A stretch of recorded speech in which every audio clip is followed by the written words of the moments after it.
கருணை கடலேவா கதித்ததயபரவா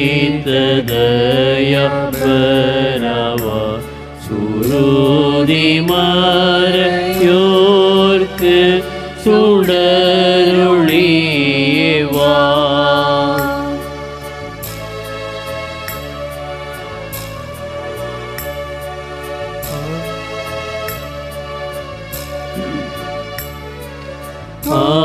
ஆதோனாயி ஆனந்தமே அவளுடன் காத்திருக்கும் அடிமைகளை சந்திக்க கருணை கடலே வா கதித்ததயபரவா சுருதி மறையோர்க்கு சுடரொளியேவா.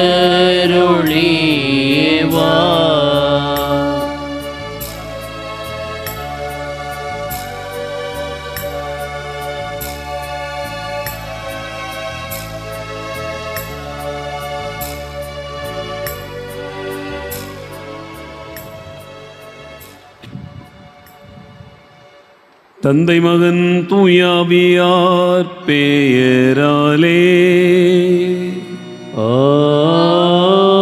ஆமென். நம் ஆண்டவராகிய இயேசு கிறிஸ்துவின் அருளும் கடவுளின் அன்பும் தூயாவியாரின் நட்புறவும் உங்கள் அனைவரோடும் இருப்பதாக. உமான்மாவோடும் இருப்பதாக. ஆண்டவர் இயேசு கிறிஸ்துவில் அன்பு நிறைந்த சகோதர சகோதரிகளே, ஆண்டவர் நம்மை அன்பு செய்கிறார். நம் சுமைகளை அவர் தாங்கிக் கொள்கிறார். இந்த நாளில் இறைவார்த்தையின் வழியாக சுமை சுமந்து சோர்ந்திருப்பவர்களே, எல்லாரும் என்னிடம் வாருங்கள், நான் உங்களுக்கு இளைப்பாறுதல் தருவேன் என்று ஆண்டவர் நம் ஒவ்வொருவருக்கும் அவர் தருகின்ற ஆறுதல் வழியாக வாழ்வடைய அழைப்பு தருகிறார். ஆண்டவர் தருகிற அன்பான அழைப்பை ஏற்று பயணிக்க இந்த பலியில் மன்றாடுவோம். இந்த திருப்பலியில் பின்வரும் கருத்துக்களுக்காக வேண்டிக் கொள்வோம். இன்று பிறந்தநாள் காணுகிற திருமதி ஜாய்சி ஷெரினாவுக்கு எல்லாம் வல்ல இறைவன் செய்து வரக்கூடிய நன்மைகளுக்கு நன்றியாகவும், வரும் காலங்களில் இறைவனுடைய அனைத்து ஆசிரியரும் கிடைக்கும்படியாகவும் நல்ல சுகப்பிரசவம் நடைபெற வேண்டியும் வேண்டிக் கொள்வோம். மேலும் கிறிஸ்துவுக்குள் மரித்த குருஸ் மிக்கேல் ஆன்ம இளைப்பாற்றிக்காகவும், குடும்பத்தில் மரித்த தெய்வநேசம் மரிய சூசை ஜூலியானம்மாள் ஆன்ம இளைப்பாற்றிக்காகவும், மாசில்லா குழந்தைகளுடைய ஆன்மாக்கள் இளைப்பாறுதல் அடையவும் வேண்டுவோம். விஎஸ் தாமஸ் 16வது ஆண்டு நினைவு நாளில் அவருடைய ஆன்ம இளைப்பாற்றிக்காகவும், ஆண்டனி செல்வராஜ் குடும்பத்தில் மரித்த அனைத்து ஆன்மாக்களுக்காகவும், யாரும் நினையாத ஆன்மாக்களுக்காகவும் வேண்டுவோம். மரிய அந்தோணிராஜ் அவர்களுடைய மனைவி ஜெயராக்கினி அவர்களுடைய ஆன்மா இறைவில் நித்திய இளைப்பாறுதல் அடைய வேண்டிக் கொள்வோம். ஹார்ட்லி மேக்ஸ்டன் ரொட்ரிகோ, லிபார்டியன் ரொட்ரிகோ, கிளாஸ்டர் ரொட்ரிகோ, கில்பர்ட் ரொட்ரிகோ, தயாபரி பர்னாந்து, மார்க் பர்னாந்து, பிரேமராஜன் பர்னாந்து ஆகியோருடைய ஆன்ம இளைப்பாற்றிக்காக வேண்டுவோம். இக்கருத்துக்களோடு நம்முடைய வேண்டுதல்களை ஆண்டவருடைய பாதம் வைப்போம். இணைந்து ஜெபிக்கிற இந்த பலியை இறைவன் ஏற்றுக்கொள்ள தடையாய் இருக்கிற நம்முடைய பாவங்கள் பலவீனங்களுக்காக மனம் வருந்துவோம். ஆண்டவரிடத்திலே மன்னிப்பு கேட்போம். எல்லாம் வல்ல இறைவனிடமும் சகோதர சகோதரிகளே, உங்களிடமும் நான் பாவியினை ஏற்றுக்கொள்கிறேன். ஏனெனில் சிந்தனையாலும் சொல்லாலும் செயலாலும் கடமைகளில் தவறியதாலும் பாவங்கள் பல செய்தேன்.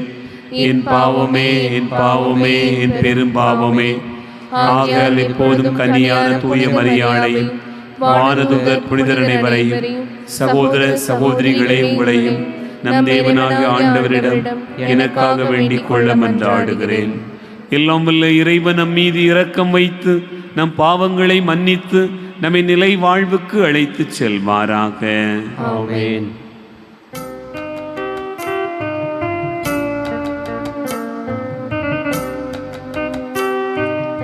ஆண்டவரே இரக்கமாயிரும். ஆண்டவரே இரக்கமாயிரும். கிறிஸ்துவே இரக்கமாயிரும். கிறிஸ்துவே இரக்கமாயிரும். ஆண்டவரே இரக்கமாயிரும். ஆண்டவரே இரக்கமாயிரும். மன்றாடுவோமாக. எல்லாம் வல்ல இறைவா, ஆண்டவராகிய கிறிஸ்துவின் வழியை தயாரிக்க எங்களுக்கு கற்பிக்கின்றீர். எவ்வகை நோய்களாலும் தளர்வுறாமல் இருக்க விண்ணக மருத்துவரின் ஆறுதல் அளிக்கும் உடனிருப்பில் நாங்கள் நிலைத்திருப்போமாக. உம்மோடு தூயாவியாரின் ஒன்றிப்பில் இறைவனாய் என்றென்றும் வாழ்ந்து ஆட்சி செய்கின்ற அவர் வழியாக உம்மை மன்றாடுகிறோம்.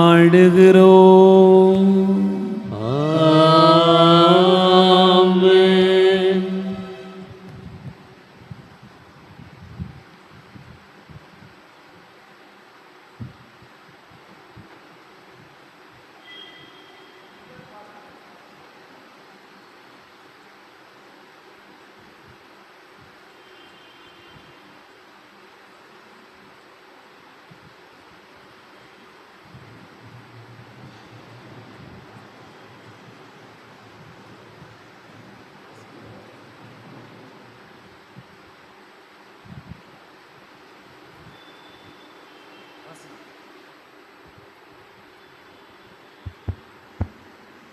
முதல் வாசகம்.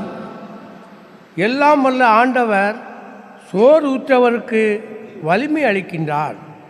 இறைவாக்கினர் எசாயா நூலிலிருந்து வாசகம்.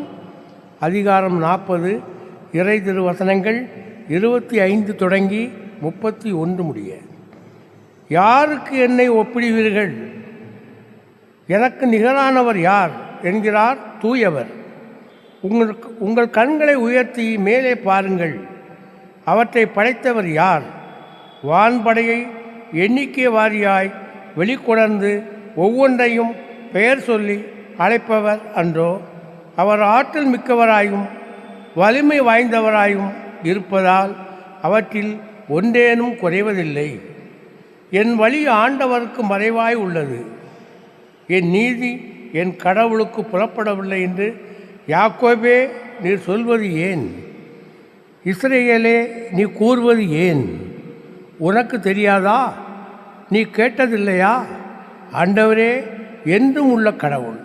அவரே விண்ணுலகில் எல்லைகளை படைத்தவர்.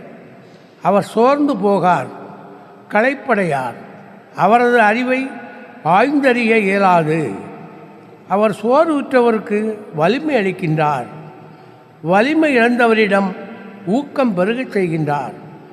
இளைஞர் சோர்வுற்று களைப்படைவர்.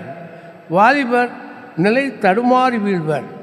ஆண்டவர் மேல் நம்பிக்கை வைத்தவர்களோ புதிய ஆற்றல் பெறுவர். கழுகுகள் போல் இறக்கை விரித்து உயரே செல்வர். அவர்கள் ஓடுவர், களைப்படையார், நடந்து செல்வர், சோர்வடையார். ஆண்டவரின் அருள்வாக்கு. இறைவனுக்கு நன்றி.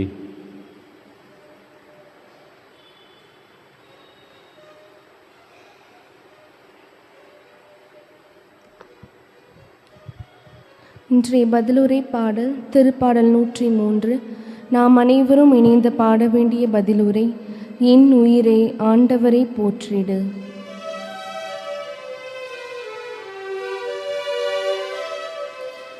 என் உயிரே ஆண்டவரை போற்றிடு போற்றிடு. என் உயிரே ஆண்டவரை போற்றிடு போற்றிடு. என் உயிரே ஆண்டவரை போற்றிடு. என் முழு உளமே அவரது திருப்பெயரை ஈத்திடு. என் உயிரை ஆண்டவரை போற்றிடு. அவருடைய கனிவான செயல்கள் அனைத்தையும் மறவாதே. என்னுயிரே ஆண்டவரை போற்றிடு போற்றிடு. அவர் உன் குற்றங்களை எல்லாம் மன்னிக்கின்றார், உன் நோய்களை எல்லாம் குணமாக்குகின்றார். அவர் உன் உயிரை படுகுழி நின்று மீட்கின்றார். அவர் உனக்கு பேரன்பையும் இரக்கத்தையும் மணிமுடியாக சூட்டுகின்றார். என்னுயிரே ஆண்டவரை போற்றிடு போற்றிடு. என்னுயிரே ஆண்டவரை போற்றிடு போற்றிடு. அல்லேலூயா அல்லேலூயா அல்லேலூயா அல்லேலூயா அல்லேலூயா அல்லேலூயா. இதோ ஆண்டவர் தம் மக்களை மீட்க வருகின்றார். அவரை எதிர்கொள்ள ஆயத்தமாயிருப்பவர் பேறு பெற்றோர். அல்லேலூயா அல்லேலூயா அல்லேலூயா. ஆண்டவர் உங்களோடு இருப்பாராக. ஆன்மாவோடும் இருப்பாராக. தூய மத்தேயு எழுதிய நற்செய்தியிலிருந்து வாசகம். ஆண்டவரே மாட்சி உமக்கே.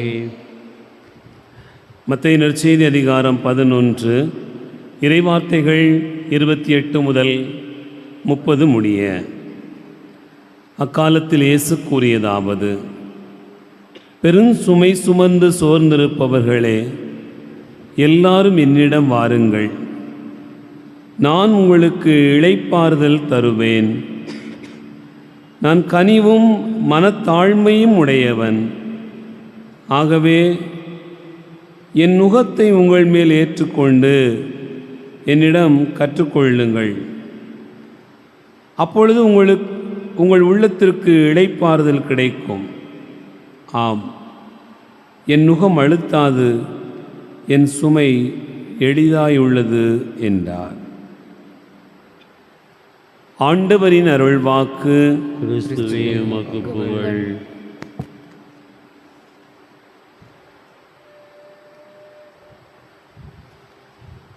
ஆண்டவர் இயேசு கிறிஸ்துவில் அன்பு நிறைந்த சகோதரர்களே சகோதரிகளே, இனி நற்செய்தி வாசகத்தில் நம் ஆண்டவர் இயேசு கிறிஸ்து பெரும் சுமை சுமந்து சோர்ந்திருப்பவர்களே, எல்லாரும் என்னிடம் வாருங்கள், நான் உங்களுக்கு இளைப்பாறுதல் தருவேன் என்று சொல்கிறார். அன்பார்ந்தவர்களே, சுமை என்பது என்ன? சுமை என்பது கடினமானது. எது சுமை? தாங்க முடியாததை விட அதிகமாக இருப்பதுதான் சுமை. தாங்க முடிகின்ற அளவை விட குறைவாக இருப்பது சுமை அல்ல. என்னால் தாங்கிக்கிடவே முடியலை என்று நாம் எதையாவது ஒன்றை சொல்லுவோம் என்று சொன்னால் அதுதான் பெரிய சுமை. அது உங்களுடைய தோளில் தான் ஏற்றி வைக்க வேண்டும் என்பது அல்ல. உங்களுடைய தலையில் பாரம் சுமந்துதான் அது சுமக்க முடியவில்லை என்று சொல்ல வேண்டும் என்பதும் அல்ல. அது நீங்கள் ஒரு இடத்தில் உட்கார்ந்து கொண்டு யோசித்தால் கூட, நினைத்தால் கூட அதுவும் கூட சுமையாக மாறிட முடியும். இங்கு தான் இருப்போம், ஆலயத்தில் தான் இருக்கிறோம். ஆனாலும் உங்களுடைய மனம் சுமக்கிறதா இல்லையா என்பது ஒவ்வொருவருக்கும் தெரியும். ஆகவே உடல் சுமக்கிற சுமையை விடவும் மனம் சுமக்கிற சுமையும் அதிகமாகத்தான் இருக்கிறது. அப்படி என்று சொன்னால் அன்பார்ந்தவர்களே, தாங்க முடிகின்ற அளவை விடவும் எதுவெல்லாம் அதிகமாக இருக்கிறதோ அதுவெல்லாம் சுமைதான். மனிதர் சுமக்கிற சுமை உடலில் இருக்கக்கூடிய சுமை மட்டுமல்ல, அதை தாண்டிய சுமையும் இருப்பதை பார்க்கிறோம்.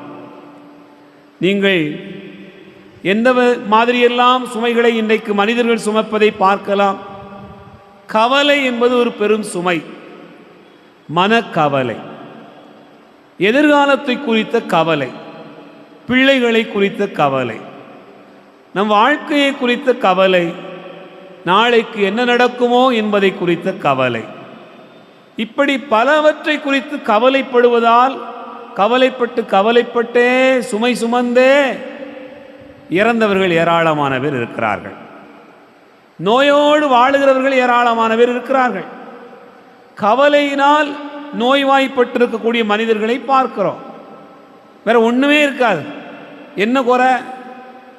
மனதில் கவலைப்படுவதால் திடீர்னு ஹார்ட் அட்டாக் வந்துட்டு என்னன்னு தெரியல, அப்படியே திணறிட்டாங்க, மயங்கி விழுந்துட்டாங்க. நீங்கள் மனதில் சுமக்கிற சுமை உங்கள் உடலையும் பாதிக்கிறது. ஆகவே மனக்கவலை என்பது மனிதன் சுமக்கக்கூடிய பெரும் சுமையாக இருக்கிறார். இந்த சுமையை இறக்கிட முடியாத ஒரு சுமையாக இருப்பதைத்தான் நாம் பார்க்கிறோம். அதுபோல மனித வாழ்க்கையில் நோய் ஒரு சுமை, கடன் ஒரு சுமை, இன்னும் வரக்கூடிய சவால்கள் ஒவ்வொன்றுமே சுமையாகத்தான் இருக்கிறார். யூத சமூகத்திலே சுமைகள் பலவாறு இருந்திருக்கிறார். ஒன்று, பாவம் பெரும் சுமையாக இருந்திருக்கிறது. திருப்பாடல் 38:4 வாசிக்க கேட்கிறோம். தாவீது அரசர் என் பாவம் பெரும் சுமையாக இருக்கிறது என்று குறிப்பிடுகிறார். அன்பார்ந்தவர்களே, ஒருவர் செய்கிற பாவம் மீண்டும் மீண்டும் அவருடைய வாழ்க்கையில் அவருடைய மனதை ரணமாக்கி விடுகிறது. ஆகவே பாவத்தினுடைய சுமை ஒரு மனிதனை நிம்மதி இல்லாமல் ஆக்குவதை பார்க்கிறோம். அதுபோலவே இன்னும் நிறைய சுமைகளை சொல்லிக்கொண்டே போகலாம். யூத சமூகத்திலே சட்டத்தின் பெயரால் நிறைய சுமைகள் இருந்தது. கடவுள் கொடுத்தது 10 கட்டளைகள் தான். ஆனால் அந்த 10 கட்டளைகளுக்கு விளக்கம் எழுதி கொண்டு வரப்பட்ட சட்டங்கள் 613. அவ்வளவு சட்டங்களையும் அவர்கள் கடைப்பிடித்தாக வேண்டும் என்கிற சட்டம் என்கிற ஒரு சூழ்நிலை. ஆகவே மதம் சார்ந்த சட்டங்களே 613 என்று சொன்னால் அரசு சார்ந்த சிவில் சட்டங்கள் எவ்வளவு இருக்கும் என்று நாம் நினைத்து பார்க்கலாம். ஆகவே அவர்களுடைய வாழ்க்கை பெரும் சுமையாக சுமந்து அவர்கள் போராடுகிற ஒரு நிலைக்கு தள்ளப்பட்டார்கள். என் அன்பார்ந்த சகோதர சகோதரிகளே, ஏன் இவைகளை சுமக்க முடியவில்லை? நீங்கள் கவலைப்படுறதை ஏன் உங்களால் சுமக்க முடியல? தோள்லே வச்சுக்கிட்டு இருக்கோம், மனசு தான் வச்சுக்கிட்டு இருக்கிறோம். ஏன் நம்மளால் அதை சுமக்க முடியல? அன்பார்ந்தவர்களே, அதை சுமக்கிற திறன் என்பது நமக்கு குறைவாக இருக்கிறது. அதை தாங்கிக் கொள்ளுகிற திறன் என்பது நம்முடைய வாழ்க்கையில் குறைவாக இருக்கிறது. ஆகவே தான் இன்றைக்கு சுமை சுமந்து சோர்ந்திருப்பவர்களுக்கு என்ன தேவைப்படுகிறது? நீங்கள் சுமையோடு இருந்தால், சுமை சுமந்து சோர்ந்திருந்தா உங்களுக்கு என்ன வேணும்? அன்பார்ந்தவர்களே, ஆண்டவருடைய வாக்கு சொல்கிறது ஆறுதல், இளைப்பாறுதல். அதுதான் சுமை சுமப்பவர்களுக்கு தேவைப்படுகிறது. உடல் சுமை சுமந்தாலும் உள்ளம் சுமை சுமந்தாலும் தேவைப்படுவது ஆறுதல் தான். உடல் சுமையை நாம் இளைப்பாறுதல் வழியாக, ஆறுதல் அடைவதன் வழியாக உடல் சுமையையும் உள்ள சுமையையும் குறைக்க முடியும். ஆகவே சுமைகளை குறைப்பதற்கான மருந்து என்னன்னு சொன்னால் இளைப்பாறுதல், ஆறுதல் தான், வேற ஒன்றும் கிடையாது. அன்பார்ந்தவர்களே, இளைப்பாறுதலை எது தரும்? இறக்கி வச்சா தரும் இல்லையா?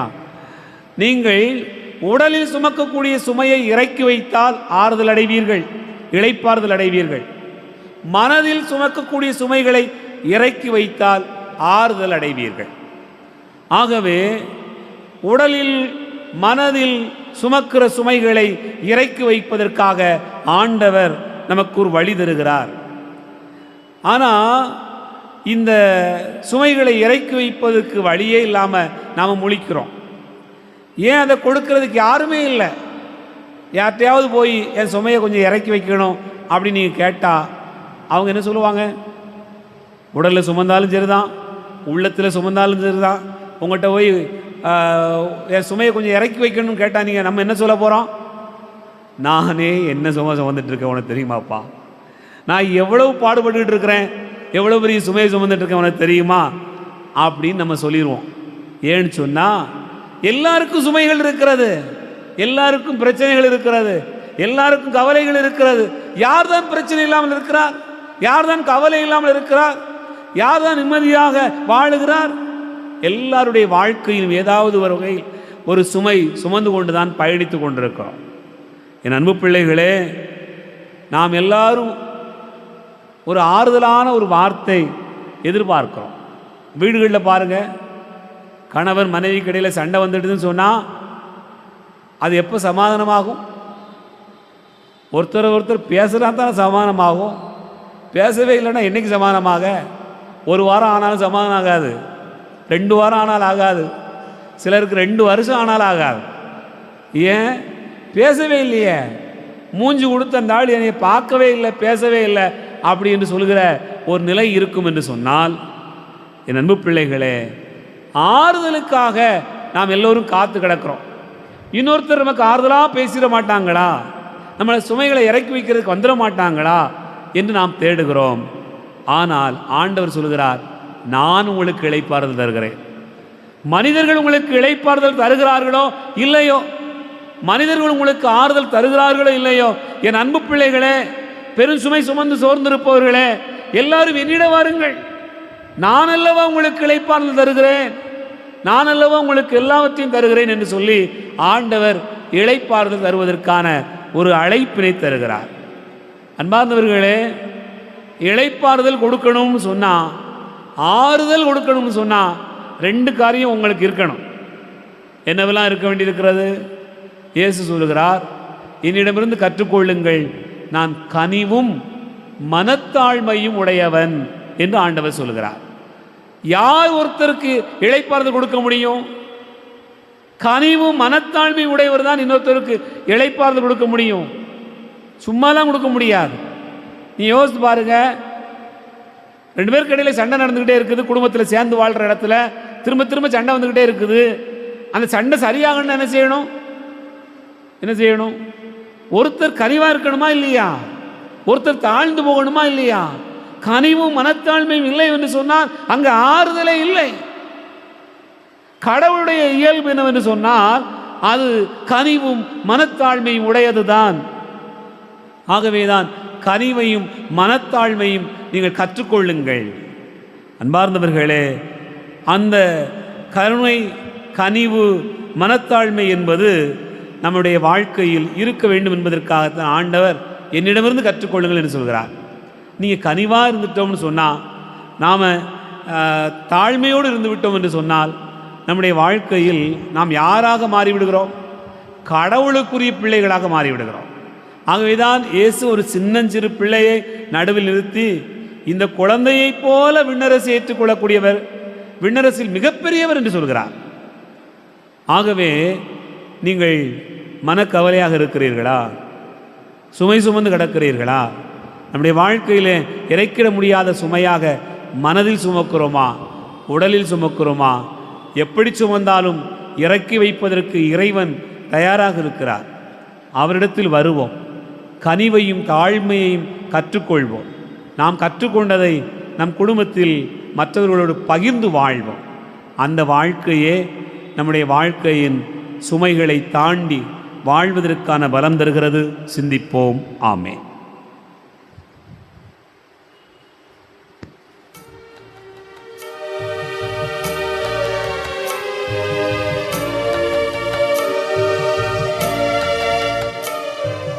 பலிபீடத்தில் வைப்பேன் என்னை, பாவி என்னை ஏற்றுக்கொள்ளும்.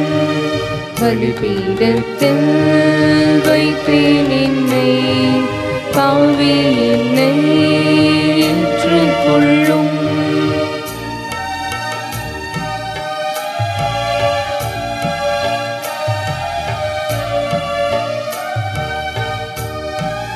நிலையில்லா இந்த பூவுலகில் நித்தம் உன் பாதையிலே,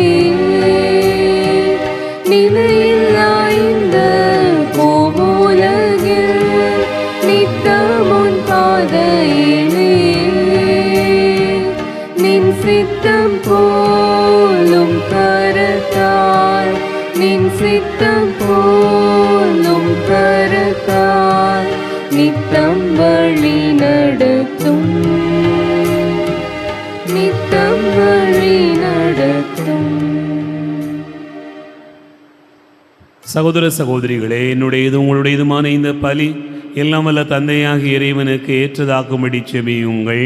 ஆண்டவர் தமது பெயரின் புகழ்ச்சிக்காகவும் ஆட்சிக்காகவும் நமது நன்மைக்காகவும் புனித திரு அவை அனைத்து நலன்களுக்காகவும் உமது கையிலிருந்து இப்பலியை ஏற்றுக்கொள்வாராக. ஆண்டவரே, எங்கள் இறைப்பற்றின் பலிப்பொருளை இடைவிடாது உமக்கு பலியாக ஒப்பு கொடுக்கின்றோ.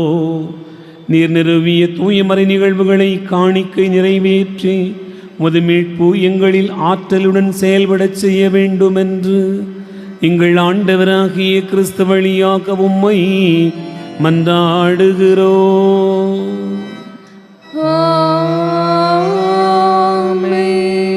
ஆண்டவர் உங்களோடு இருப்பாராக, ஆன்மாவோடும் இருப்பாராக. இதயங்களை மேலே எழுப்புங்கள். ஆண்டவரிடம் எழுப்பியுள்ளோம். நம் இறைவனாகிய ஆண்டவருக்கு நன்றி கூறுவோம். அது தகுதியும் நீதியுமானது. ஆண்டவரே, தூயவரான தந்தையே, என்று வாழும் எல்லாம் வல்ல இறைவா, இந்நாளும் எவ்விடத்திலும் நாங்கள் உமக்கு நன்றி செலுத்துவது மெய்யாகவே தகுதியும் நீதியுமாகும், எங்கள் கடமையும் மீட்புக்குரிய செயலுமாகும். கிறிஸ்து தம்மையை தாழ்த்தி உடலெடுத்து முதன்முறை வந்தபோது தொடக்கத்திலிருந்தே நீர்வகுத்த திட்டத்தை நிறைவேற்றி முடிவில்லா மீட்பின் வழியை மீண்டும் எங்களுக்கு திறந்து வைத்தார். எனவே அவர் மறுமுறை தம் அன்புக்குரிய ஆட்சியுடன் வரும்பொழுது இறுதியில் வெளிப்படும் நீர் வாக்களித்த மீட்பை உமது கொடை என பெற்றுக்கொள்வோம். அதையே நாங்கள் இப்பொழுது விழிப்பாயிருந்து துணிவுடன் எதிர்பார்க்கிறோம். ஆகவே வானகணிகளுடன் ஒன்று சேர்ந்து நாங்கள் மை புகழ்ந்து முடிவின்றி சொல்வதாவது: தூயவர் தூயவர் தூயவர், வான்படைகளின் கடவுளாம் ஆண்டவர், விண்ணகமும் மண்ணகமும் உமது ஆட்சியால் நிறைந்துள்ளன. உன்னதங்களிலே ஓசன்னா. ஆண்டவர் பெயரால் வருகிறவர் ஆசி பெற்றவர். உன்னதங்களிலே ஓசன்னா. ஆண்டவரே, நீர் மெய்யாகவே தூயவர், தூய்மை அனைத்துக்கும் ஊற்று. ஆகவே உம்முடைய ஆவியை பொழிந்த காணிக்கைகளை தூய்மைப்படுத்த உம்மை வேண்டுகிறோம். இவ்வாறு எங்கள் ஆண்டவர் இயேசு கிறிஸ்துவின் உடலாகவும் இரத்தமாகவும் எங்களுக்கு இவை மாறுவனவாக. அவர் பாடுபட உளம் கனிந்து தம்மை கையளித்த போது அப்பத்தை எடுத்து நன்றி செலுத்தி அதை பிட்டு தம் சீடர்களுக்கு அளித்து அவர் கூறியதாவது: அனைவரும் இதிலிருந்து பெற்று உண்ணுங்கள், ஏனெனில் இது உங்களுக்காக கையளிக்கப்படும் என் உடல்.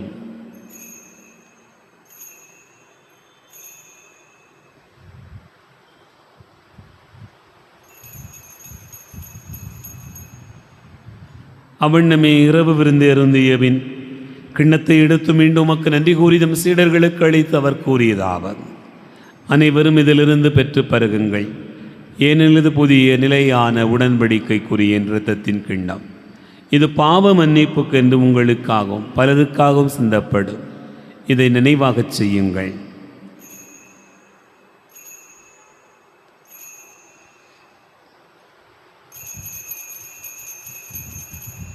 நம்பிக்கையின் மறைபொருள். ஆண்டவரே, நீர் வரும் அளவும் உமது இறப்பினை அறிக்கையிடுகின்றோம், உமது உயிர்ப்பினையும் எடுத்துரைக்கின்றோம். ஆகவே ஆண்டவரே, நாங்கள் கிறிஸ்துவின் இறப்பினையும் உயிர்ப்பினையும் நினைவு கூர்ந்து வாழ்வதரும் அப்பத்தையும் மீட்பளிக்கும் கிண்ணத்தையும் உமக்கு ஒப்புக் கொடுக்கின்றோம். உம் திருமுன் என்று ஊழியம் புரிய தகுந்தவர்களை எங்களை ஏற்றுக்கொண்டீர். எனவே உமக்கு நன்றி செலுத்துகின்றோம். மேலும் கிறிஸ்துவின் உடலிலும் இரத்தத்திலும் பங்கு கொள்ளும் எங்களை தூய ஆவியார் ஒன்று சேர்க்க வேண்டுமென உம்மை தாழ்மையுடன் மன்றாடுகிறோம். ஆண்டவரே, உலகெங்கும் பரவியிருக்கும் அது திரு அவையை நினைவு கூர்ந்தருளும். எங்கள் திருத்தந்தை லியோ, எங்கள் மறைமாவட்ட பரிபாலகர் எடுத்தந்தை மோட்சராஜன், எல்லா திருநிலையினர் ஆகிய அனைவரோடும் உமது திரு அவை அன்பில் நிறைவு பெற செய்திருளும். உயிர்த்தெழும் எதிர்நோக்கோடு துயில் கொள்கிற எங்கள் சகோதரர் சகோதரிகளையும் இறந்தோர் அனைவரையும் இரக்கத்துடன் நினைவு கூர்ந்து உமது திருமுக ஒளியினுள் ஏற்றருளும். எங்கள் அனைவர் மீதும் இரக்கமாயிரும். கடவுளின் கன்னித்தாயான புனித மரியா, அவருடைய கணவரான புனித யோசே, புனித திருத்தூதர்கள், இவ்வுலகில் உமக்கு உகந்தவராயிருந்தோர் ஆகிய புனிதரனைவுடனும் நாங்கள் நிலைவாழ்வில் பங்கு கொள்ளும் தகுதி பெற்று உம் திருமகன் இயேசு கிறிஸ்து வழியாக உம்மை புகழ்ந்தேத்து வரமருள உம்மை மன்றாடுகிறோம். இவர் வழியாக இவரோடு இவரில் எல்லாம் வல்ல இறைவனாகிய தந்தையே, தூயாவியாரின் ஒன்றிப்பில் எல்லா புகழும் ஆட்சியும் என்றென்றும் உமக்கு உரியதே.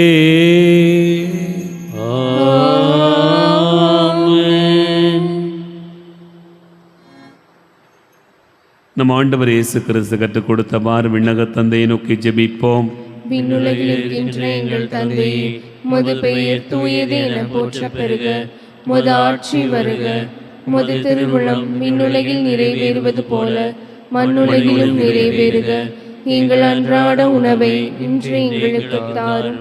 எங்களுக்கு எதிராக குற்றம் செய்வோரை நாங்கள் மன்னிப்பது போல எங்கள் குற்றங்களை மன்னியும். எங்களை சோதனைக்கு உட்படுத்தாதேயும், தீமையிலிருந்து எங்களை விடுவித்தருளும். ஆண்டவரே, தீமை அனைத்திலிருந்தும் எங்களை விடுவித்து எங்கள் வாழ்நாளில் அமைதியை கனிவுடன் அருள உம்மை மன்றாடுகிறோம். முதிரக்கத்தின் உதவியால் நாங்கள் பாவத்திலிருந்து எப்போதும் விடுதலை பெற்று யாதொரு கலக்கமும் இன்றி நலமாயிருப்போமாக. நாங்கள் எதிர்நோக்கி இருக்கும் பேரின்பத்துக்காகவும் மீட்பராகிய இயேசு கிறிஸ்துவின் வருகைக்காகவும் காத்திருக்கின்றோம். ஆட்சியும் வல்லமையும் மாட்சியும் என்றென்றும் உமதே. ஆண்டவரே இயேசு கிறிஸ்துவை, அமைதியை உங்களுக்கு விட்டுச் செல்கிறேன், என் அமைதியை உங்களுக்கு தருகிறேன் என்றும் திருத்தூதர்களுக்கு மொழிந்தீரே. எங்கள் பாவங்களை பாராமல் உமது திரு அவையின் நம்பிக்கையை கண்ணோக்கி உமது திருவுளத்திற்கு ஏற்பதற்கு அமைதியும் ஒற்றுமையும் அளித்தருள்வீராக. என்னென்று வாழ்ந்து ஆட்சி செய்கின்றவர் நீரே. ஆமென். ஆண்டவருடைய அமைதி உங்களோடும் இருப்பதாக, ஆன்மாவோடும் இருப்பதாக. ஒருவருக்கொருவர் அமைதியை பகிர்ந்து மகிழ்வோம். என் பாவங்களை போக்கும் இறைவனின் செம்மறியே, எங்கள் மேல் இரக்கமாயிரும். உலகின் பாவங்களை போக்கும் இறைவனின் செம்மறியே, எங்கள் மேல் இரக்கமாயிரும். உலகின் பாவங்களை போக்கும் இறைவனின் செம்மறியே, எங்களுக்கு அமைதியை அளித்தருளும்.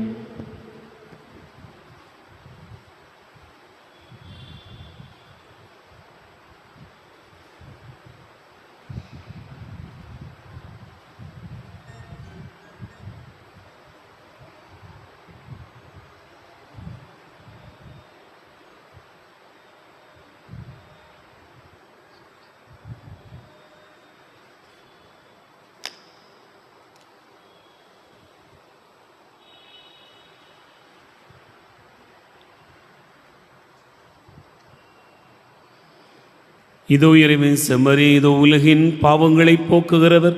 செம்மறியின் விருந்துக்கு அழைக்க பெற்றோர் பேறு பெற்றோர்.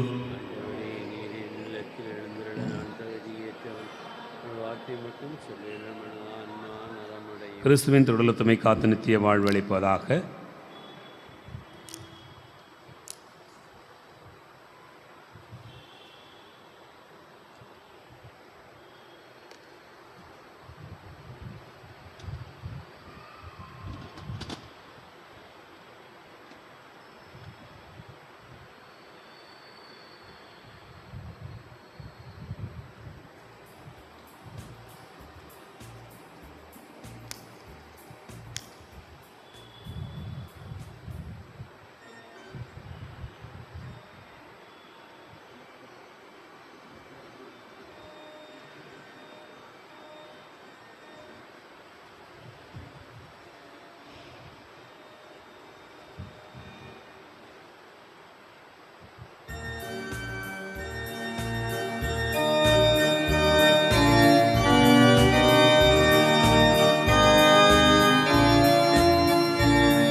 சுமை சுமந்து சோர்ந்திருப்போரே,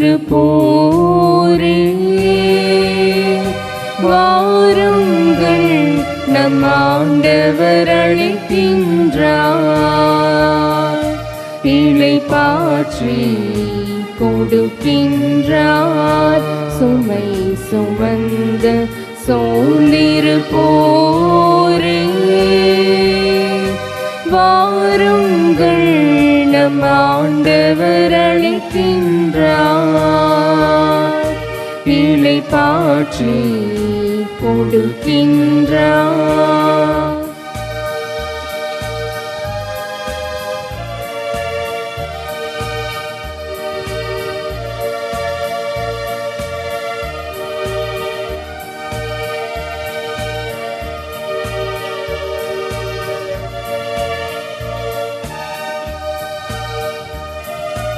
இருகரம் விரித்தவராய், இதயத்தை திறந்தவராய்,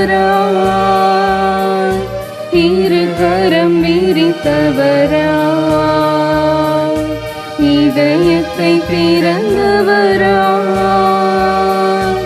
இறைவன் இருக்கின்றார். இனியும் தாமதமே, சுமை சுமந்து சோர்ந்திருப்போரே, வாருங்கள் நம் ஆண்டவர் அழைக்கின்றார். இளைப்பாற்றி கொடுக்கின்றார்.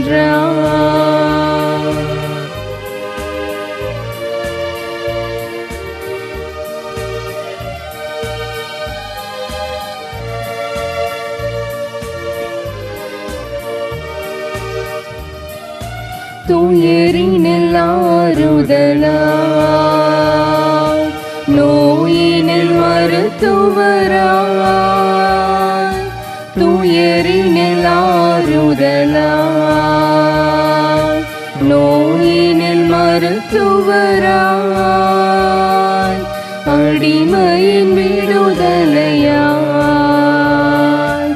ஆண்டவர் இருக்கின்றார். சுமை சுமந்த சோர்ந்திருப்போரே, வாருங்கள் நம் ஆண்டவர் அழைக்கின்றார். இளைப்பாற்றி கொடுக்கின்றார்.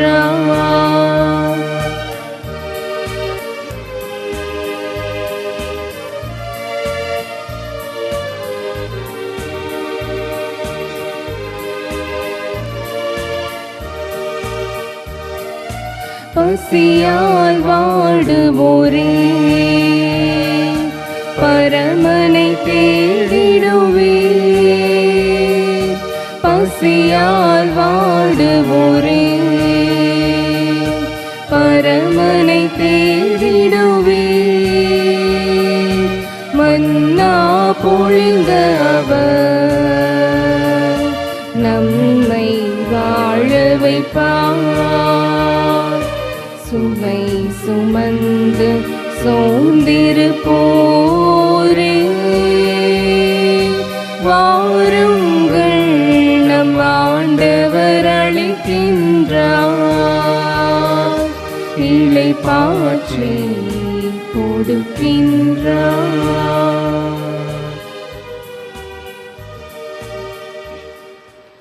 கிறிஸ்துவின் ஆன்மாவே என்னை புனிதப்படுத்தியருளும். கிறிஸ்துவின் திரு உடலே என்னை மீட்டருளும்.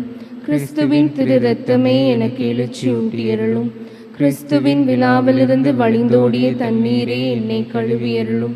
கிறிஸ்துவின் பாடுகளே என்னை தேற்றியருளும். ஓ நல்ல இயேசுவே, எனக்கு செவிசாய் தருளும்.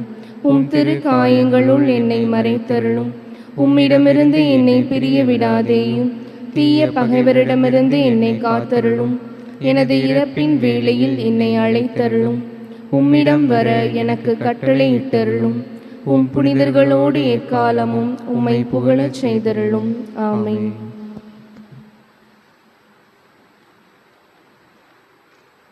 இறையடியார் பீட்டர் பரதேசியை திரு அவை புனிதர் என்று அறிவிக்க ஜெபம். எல்லாம் வல்ல இறைவா, மனிதரை புனிதராக்க உம் திருமகன் வழியாக இவ்வுலகில் உமது திரு அவையை நிறுவினீர். திரு அவையின் சிறப்புமிக்க உறுப்பினர்களாக காலந்தோறும் நாடுகள் தோறும் புனிதர்களை தோன்றச் செய்தீர். கிறிஸ்துவை பின்பற்றி ஏழ்மையை கடைப்பிடித்த புனித பிரான்சிஸ் அசிசியாரின் வழித்தோன்றலாக பீட்டர் பரதேசி எங்கள் நாட்டில் தன் உடைமைகளையெல்லாம் ஏழைகளுக்கு ஈந்து உலக ஆடம்பரங்களையும் பதவிகளையும் உதறி தள்ளிவிட்டு ஊரூராய் அலைந்து தெரிந்து நற்செய்தியை அறிவித்தார். பீட்டர் பரதேசியார் மூலம் பல நன்மைகளை பெற்றமைக்காக நன்றி கூறுகிறோம். பொருளாசைக்கு அடிமையாகாமல் அவரை போன்று நற்செய்தி விழுமியங்களை பின்பற்ற அருள் தாரும். மேலும் உமது திரு அவை விரைவில் உமது அடியார் அவரை புனிதராக அறிவிக்க வேண்டுமென்று எங்கள் ஆண்டவராகிய இயேசு கிறிஸ்து வழியாக இறைவா உம்மை தாழ்மையுடன் மன்றாடுகிறோம். ஆமீன்.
கிறிஸ்துவில் அன்பார்ந்தவர்களே, இந்த நாட்களில் அருட்சகோதரி ராணி மரியா அவர்களுடைய வாழ்க்கையை மையப்படுத்திய ஃபேஸ் ஆஃப் த ஃபேஸ்லெஸ் அப்படிங்கிற ஒரு திரைப்படம் வெளிவந்து ஒரு சில திரையரங்குகளில் ஓடிக்கொண்டிருப்பதை நாம் கேள்விப்பட்டிருக்கிறோம், பார்த்திருக்கிறோம். நாளை ஒரே ஒரு நாள் மட்டும் இந்த காட்சி மாலை 6:30 மணிக்கு பாம்பே தியேட்டரில் இருக்கிறது. ஆகவே இதுவரையிலும் இந்த படம் பார்க்காதவர்கள் இதனை பார்க்கிற போது நம்முடைய விசுவாச வாழ்க்கையை கட்டி எழுப்புவதற்கு நமக்கு ஒரு வாய்ப்பாக அமைகிறது. ஆகவே நாளை மாலை 6:30 மணிக்கு இந்த ஒரு காட்சி மட்டும் போடப்படுகிறது பாம்பே தியேட்டரில், the face of the faceless என்கிற திரைப்படம். ஆகவே இதை கவனத்தில் எடுத்துக்கொண்டு பார்க்காதவர்கள் பார்ப்பதற்கு இந்த வாய்ப்பை பயன்படுத்தி கொள்ள அன்போடு கேட்டுக்கொள்ளுகிறோம். மன்றாடுவோமாக. ஆண்டவரே, உமது கனிவை கெஞ்சி கேட்கின்றோம். அதனால் எங்களை குற்றங்களிலிருந்து விடுவித்த உமருள் கொடைகள் வரவிருக்கும் விழாவுக்கு எங்களை தயாரிக்க வேண்டும் என்று எங்கள் ஆண்டவராகிய கிறிஸ்து வழியாக உம்மை மன்றாடுகிறோம்.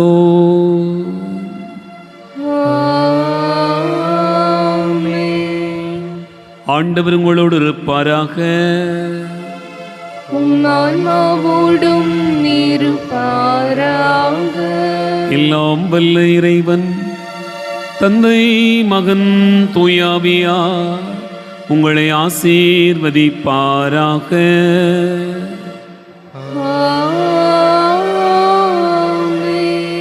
சென்று வாழுவோம். திருப்பலி நிறைவேறிற்று. இறைவனுக்கு நன்றி.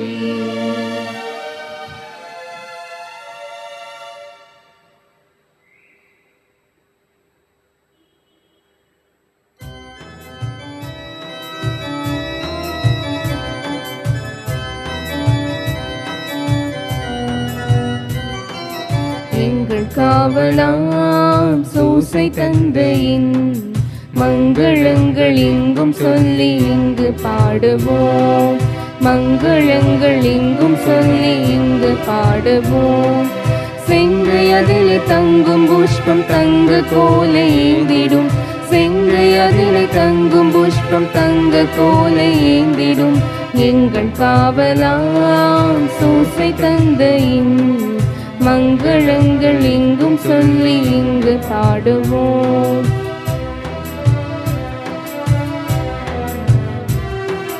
கன்னி தாயாரின் பக்தனியல்லோ, கன்னி தாயாரின் பக்தனியல்லோ, உன்னதமாய் பேருமாற்றி உற்ற பாக்கியனே, உன்னதமாய் பேருமாற்றி உற்ற பாக்கியனே.